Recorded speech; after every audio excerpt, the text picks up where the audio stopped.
talagang all-time favorite ko to. Itong si Silver Sword. Bawat dahon niya ay iba talaga yung kanyang nilalabas. O ayan o. Dito more on ano lang, yung splashes na pink, na yung kulay cream ay mas nangibabaw and konti lang yung green. Dito naman sa kabila, itong isa ay more on green naman, na konti lang yung kanyang pink dyan and yung kanyang cream.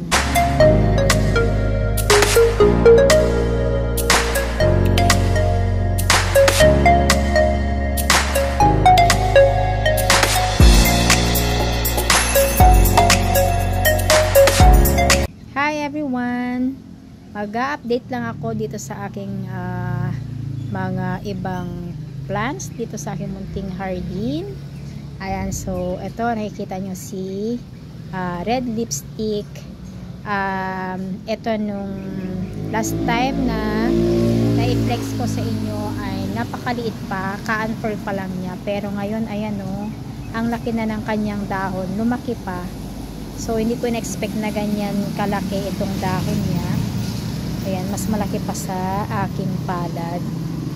So ang ganda niya. So ilang dahon lang to, pero kasi syempre malaki tong eto latest, and ito yung sinundan niya oh. Pero mas malaki to talaga, itong pinaka latest niyang dahon. And ayan, meron na naman siyang upcoming dyan na nakita ko. Hindi yata makita. Ayan oh, ayan, may upcoming siya na isa. So ayan, ito talagang red lipstick ko. Hindi siya nagdo-dormant guys. Ayan lang, kukunti lang yung dahon niya, pero hindi pa siya nag-dormant sa akin. Ayan. Kahit din itong si Spring Fling na ayan, itong latest niya naman ngayon ay medyo may pink naman siya ngayon.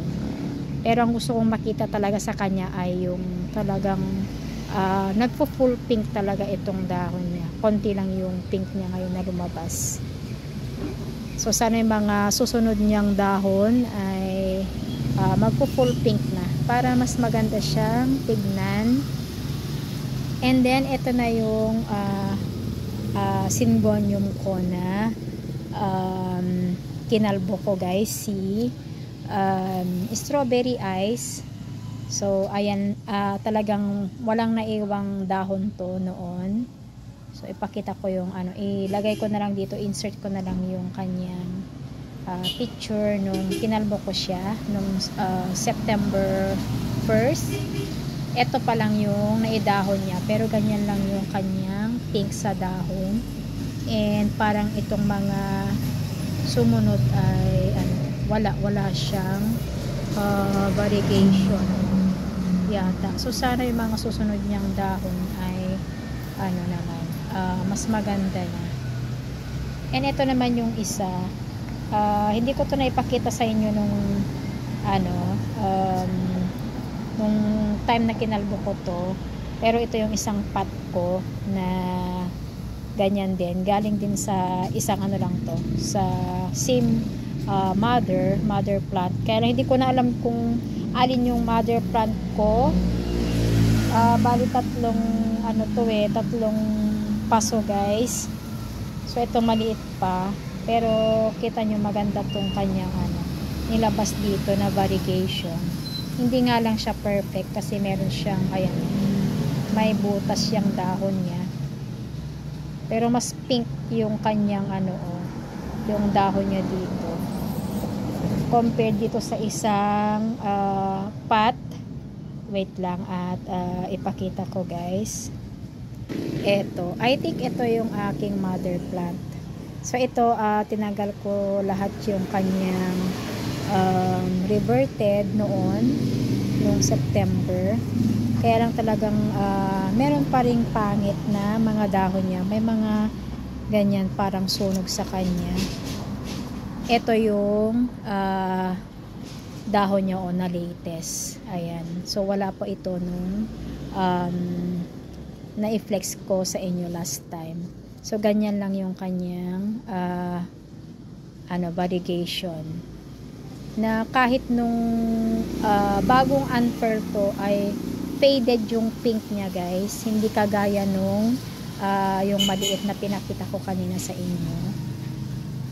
Meron siyang mga bagong dahon dito, pero parang wala din siyang variegation. Tignan lang natin pag maka-unfurl yan. Siguro talagang maging patient lang na mag-antay makapaglabas ng mga gandang dahon. Ito naman yung matagal ko na rin Syngonium na reverted na rin ang kanyang dahon. Lahat yung kanyang dahon na ito yung pinagapang ko dito sa sa may poste dyan, na naging reverted lahat yung kanyang dahon. Kaya yan, pinagpuputol ko na lang hanggang yan. May tumubo naman sa kanya.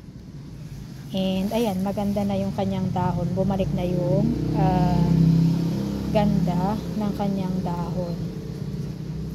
Ayan. Hindi ko alam kung anong ID nito na Syngonium. Pero at least ayan, bumalik na yung kanyang color. Magandang itsura sa dahon niya. Ito namang si tricolor. Ayan, ang bilis ding dumami yung dahon niya.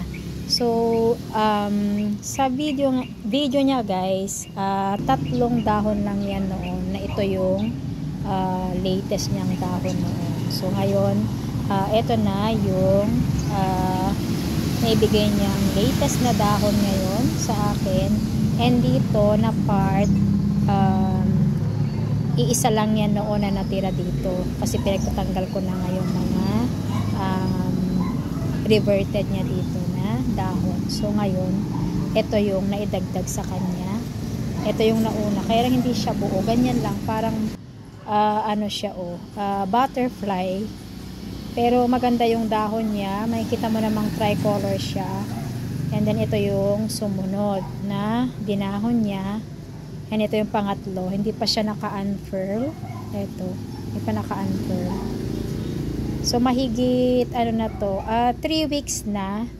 Yan. So ito yung update ko after 3 weeks dito sa aking tricolor. And yung aking strawberry eyes. Ito naman, tinanggalan ko din to kasi talagang mataas na, and pangit na rin naman yung mga tinanggal ko dito. Ito lang yung tinira ko. Pero ang balak ko dito ay ilipat ko na lang siya sa mas malaking pot. Confetti, milk confetti.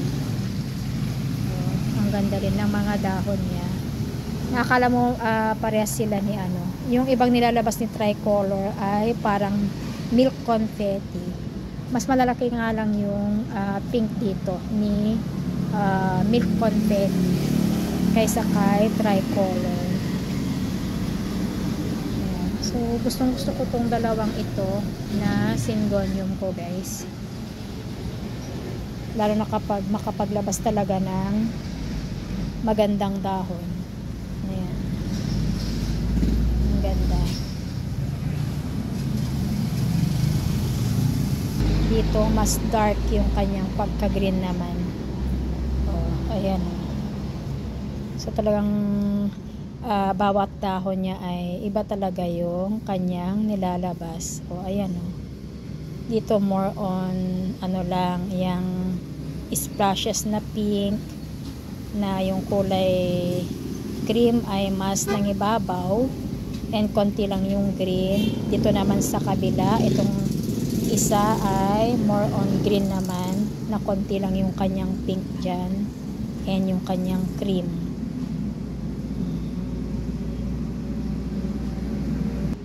Itong dalawa naman, kumonte ang kanyang dahon. Itong si Three Kings, ito yung isang pina-freebie ni ate sa akin dati.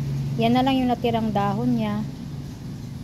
Ayan, ang bilis manilaw yung dahon nito, si Three Kings. Ito naman yung isa ko ring old na Syngonium, si Pink Splash, ay wala na akong makitang splash sa kanyang dahon, and hindi na naman maganda to. So ganyan yung mga nilalabas niyang mga dahon lately. Nagkaka-down siya pero hindi maganda. Ewan ko lang tong kanyang susunod na dahon. So talagang hindi siya nakakadami kasi nga pangit yung nilalabas. Kaya tinatanggal ko na lang. Kaya yan, ganyan lang yung itsura ngayon nitong aking Pink Splash. Pink Splash. So sana ay makaganda naman ulit ito. Ang ganda nito eh. Lalo na kapag makita talaga yung mga splashes of pink sa kanyang dahon. Ito naman yung pinaugat ko dito sa ito, disposable cup. So 3 weeks na to. Ito ay tea plant, and ayan, meron akong nakitang dahon sa kanya. Ayan, so 3 weeks na siya na nakababad lang dito sa rainwater. Kasi ito ay mahaba na rin eh. And ito yung gustong-gustong hinuhulog dyan sa labas. Dyan sa kanal. Kasi nandyan lang sa labas kasi itong tea plant na ito. So, naisipan kong ano na lang. Putulan siya. So, ito yung nakuha ko. Na nasa 1 feet yung kanyang haba. So, ayan. Marami na siyang ugat oh. Itong isa, ganyan ang itsura. And ito namang isa ay, ayan din, marami na rin ugat. And ayan oh, ang dami na niyang dahon dyan, oh, idadahon. Kasi ano na to eh, talagang magulang naman na to. Dating halaman na ng nanay ko to, dati pa. Ayan oh, magulang na ito na tea plant. So ang kulay ng dahon nito ay fuchsia yata to, or parang nagmamaroon ang dahon niya. So ayan, antayin ko lang na medyo, ewan ko kung ganito talaga kaliliit lang yung ugat niya or makakalaki pa yung ugat. So hayaan ko na lang muna siya dyan. I-observe ko muna kung makakalaki pa yung mga ugat na yan. Ayan. Etong aking Prince of Orange, nung last na na-flex ko sa inyo, ay hindi ko pa siya nakuhanan guys. Ngayon ay ayan, nakuhanan ko na siya, naka-harvest na ako sa kanya. Bali 4 na node yung natanggal ko dyan. So yung una ay nasa akin, iniwan ko dito sa bahay, dito sa aking munting hardin, and yung isa naman ay yung 2 node ay napunta sa pinsan ko. Ayan, so yan na lang yung natira. So ganyan na yung itsura. Pero mahaba yan talaga. Talagang mahaba yung nakalampas dyan sa kanyang pot nung hindi ko pa siya nakuhanan. Ito yung naiwan sa akin. Yan, naitanim ko na. Oh, yan. Na medyo orange pa itong kanyang pinaka-latest na dahon. Bali 2 node yang naitanim ko dito. Ayan, so meron na akong isang Prince of Orange ulit. And then ito, gusto ko rin ipakita sa inyo guys, itong si Silver Sword, or ang isang ID rin niya ay Silver Arrow. Ayan. Natutuwa ko dito sa mga naibigay niyang dahon sa akin. Ayan, under my care. So, bali 3 yan. Ito, ang tataba, ang lulusog nitong mga dahon na binigay niya sa akin. And yan, may pang-4 na. Meron na, ayan. Nabili ko ito nung April, so magtatatlo yung kanyang dahon noon. Ito, yung mga nandito sa baba, and yan, pa-4 na rin yung naibigay niya sa akin. Mas matataba itong mga naibigay niya sa akin ngayon under my care. Ayan, nakakatuwa lang. Talagang all-time favorite ko to. Itong si Silver Sword. Yung una ko kasing ganito, yung original, ay nagka-problema talaga noon. Sinama ko dito sa itong latest ko na Silver Sword. Andyan siya sa likod, nilagay ko dyan sa likod. Maliliit pa yung dahon. Wait lang, at tanggalin ko siya dito. Hindi ko maipakita sa inyo kasi wait lang. Ito siya. Happy ako na ayan, may mga dahon naman na siya ulit. Pero talagang ito noon guys, ay napalaki ko siya noon. Ganito na rin yung mga dahon niya noon. Tingnan ko kung meron pa yung picture nito nung malalaki pa yung mga dahon niya. So happy naman ako na at least ay nagkaroon siya ng dahon ngayon.